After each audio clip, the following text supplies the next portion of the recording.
we spent a lot of time educating the marketplace on this. The way I can try and most simply explain this is if you think of the traditional model in South Africa for electricity supply from the IPP marketplace, that is, we've had a very successful program called the REAP energy program, essentially a government-backed procurement program for off-taking power from private generators. So Eskom would buy power for its portfolio from private generators, but with treasury-backed guarantees underpinning the bankability of that transaction. Now, in that model, you've had a model whereby it's either an Eskom that needs to offtake, or in the second instance, if you're selling to a private buyer, it might need to be a large smelter or mine, as a wheeled solution behind that for 20-year contract, large offtaker, 100 megawatts plus. The pool of that type of demand is not actually that enormous. In sort of financial terminology, it's called the liquidity of that offtake. The liquidity or the amount of offtake there is for that type of buyer is not great.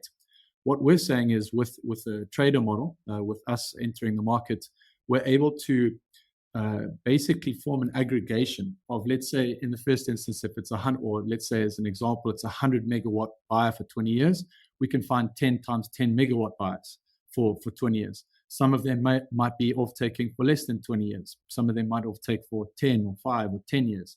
So you're activating a whole pool of demand, a new pool of off-take, and providing more liquidity in the marketplace on the purchase side. What we're doing with our trading model and systems and capability is aggregating all of that type of off-take together.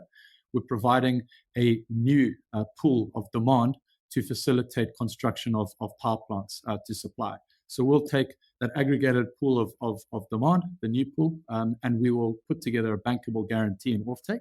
And as I said before, facilitate the construction of a private power plant, or power plants to supply that demand. So what's very key to understand there is it's bankable because it's a private system. Private buyers with a balance sheet are willing to purchase. And in the instance of obviously the REAP tenders, you've needed a treasury-backed guarantee. With that not being there, you need bankability in a transaction. Otherwise, power plants won't be constructed. So what's happening, or we believe will happen as a result of this, is ultimately the construction of a lot of new power plants. New power plants will get constructed, and what that does is, in the medium term, it creates more supply, generally speaking, to customers that are both in Eskom connected network as well as in municipal connected networks. We're supplying customers in both.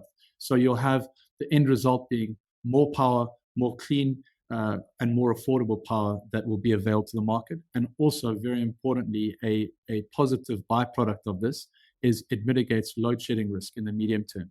Because load shedding, as you know, Dan, it's basically a implemented program to curtail supply so that supply is always meeting demand. It doesn't mean that the demand is there. We need more supply. So by this methodology, we're creating more supply, which we believe in the medium term helps to solve load shedding and creates a virtuous feedback loop of sorts, if that makes sense.